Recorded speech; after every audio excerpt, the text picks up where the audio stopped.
Assalamualaikum warahmatullahi wabarakatuh. Perkenalkan, nama saya Danis Ramadona.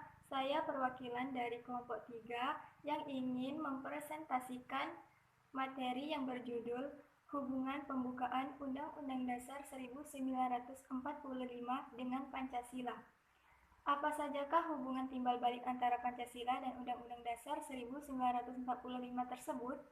Nah, hubungan timbal baliknya yaitu terdiri atas dua hubungan antara Pancasila dan Undang-Undang Dasar 1945, yaitu antara lain: satu, hubungan secara formal, dan yang kedua, hubungan secara material.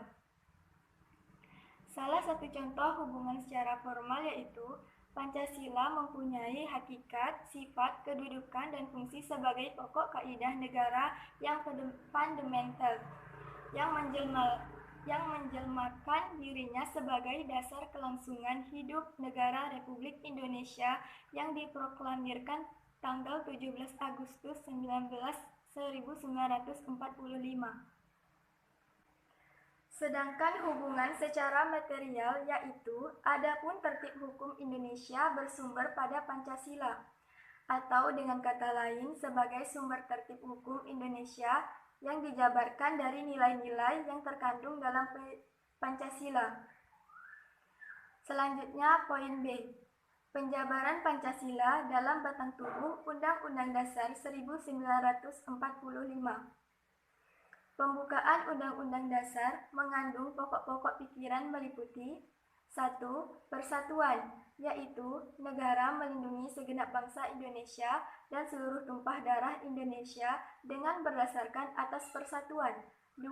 Keadilan sosial, yaitu menegaskan bahwasannya pikiran keadilan sosial menunjukkan tujuan negara yang didasari oleh kesadaran bahwa setiap manusia mempunyai hak dan kewajiban yang sama untuk menciptakan keadilan.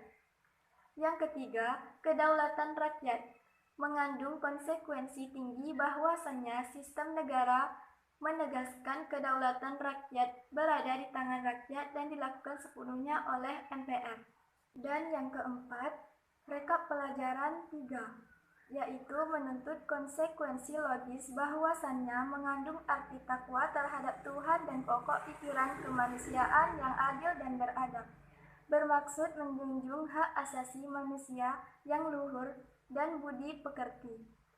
Selanjutnya, MPR RI telah melakukan amandemen pada Undang-Undang Dasar 1945 sebanyak 4 kali berturut-turut, yaitu yang pertama pada tanggal 19 Oktober 1999 dan yang kedua 18 Agustus tahun 2000, yang ketiga 9 November 2001 dan yang keempat 10 Agustus 2009.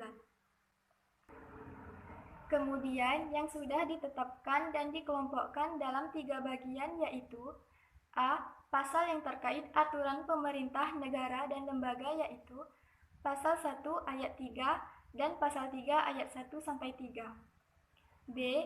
Pasal yang mengatur hubungan antara negara dan penduduknya meliputi warga negara, agama, pertahanan negara, pendidikan, dan kesejahteraan sosial yaitu Pasal 26 ayat 2, Pasal 27 ayat 3, Pasal 29 ayat 2, Pasal 31 ayat 2, Pasal 33 ayat 1, dan Pasal 34 ayat 2. Dan yang C, pasal yang berisi material lain berupa aturan mengenai bendera negara, bahasa negara, lambang negara, lagu kebangsaan, perubahan Undang-Undang Dasar, aturan peralihan dan aturan tambahan yaitu Pasal 35, Pasal 36, Pasal 36A, Pasal 36B. Baiklah, itu saja yang dapat saya jelaskan. Saya perwakilan dari kelompok 3 ingin mengucapkan terima kasih atas partisipasinya. Saya akhiri dengan wabillahi taufik wal hidayah. Wassalamualaikum warahmatullahi wabarakatuh.